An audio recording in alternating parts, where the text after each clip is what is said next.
আসসালামু আলাইকুম গাইস, কেমন আছেন সবাই? আশা করি ভালো আছেন। আমি আল্লাহর রহমতে অনেক ভালো আছি। দেখতে পারতেছেন সালমান এফ রহমান আর আনিসুল হক, তারা দুজনকেই গ্রেপ্তার করেছে। পুলিশ গ্রেপ্তার করেছে ওদের, তো ওদের কঠিন বিচার হবে। তো দেখেন আসলে পাবলিক কি পরিমাণ জড়ো হয়েছে, শুধু বলতেছে ভুয়া ভুয়া ভুয়া ভুয়া বলতেছে শুধু। আসলে দেখেন কি পরিমাণ পাবলিক জড়ো হয়েছে, না দেখলে বুঝবেন না। তো আসলে তাদেরকে অনেক সেফটি দিয়ে পুলিশ নিয়ে যাচ্ছে, কারণ এখানে যদি একটা কিছু হয়ে যায় তাহলে এটার দায়যোগ কিন্তু পুলিশের দিতে হবে। বর্তমান সরকার ডক্টর ইউনূসের দিতে হবে, তাই তাদেরকে খুব সেফটিতে নিয়ে যাচ্ছে। তারা আসলে কোন গাড়িতে তারা আছে সাংবাদিকেও বলতে পারতেছে না। তো অনেক সাংবাদিক ভিডিও করার চেষ্টা পারতেছে না। তো আমি আসলে একটা কাজে আসছিলাম এইদিকে, তো ফাঁকে আমি একটু ভিডিও করলাম।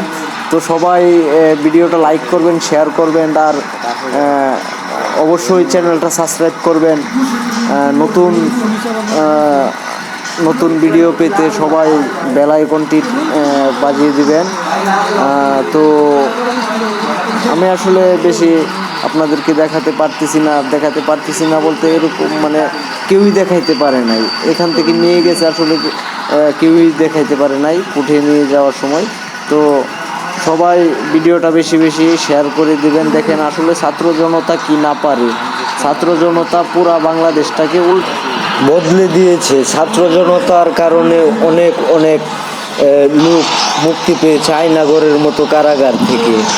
তো সবাই অপরাধীগুলাকে চিনে রাখেন আর সবাইকে দেখার সুযোগ করেন। সেনাবাহিনী সহ পুলিশ সদস্য আনিসুল হক আর সালমান এফ রহমানকে গ্রেপ্তার করেছেন। তো দেখতে পারতেছেন অনেক লোকজন জড়ো হয়েছে, সবাই বলতেছে ভুয়া ভুয়া ভুয়া ভুয়া বলে সবাই স্লোগান উঠাইছে। তো আসলে পাবলিক প্লেস হয়ে গেলে ঝামেলা, তাই এত সেফটির ভিতর দিয়ে ওনাকে নিয়ে যাচ্ছে। ভিডিওটা বেশি বেশি শেয়ার করবেন, সবাইকে দেখার সুযোগ করে দিবেন।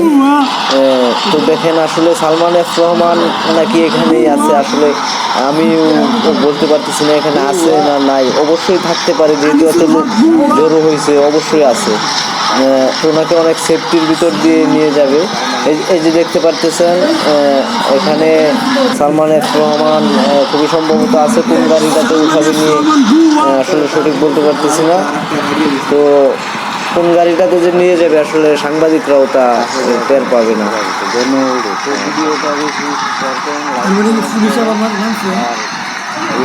সাবস্ক্রাইব করবেন চ্যানেলটা অবশ্যই।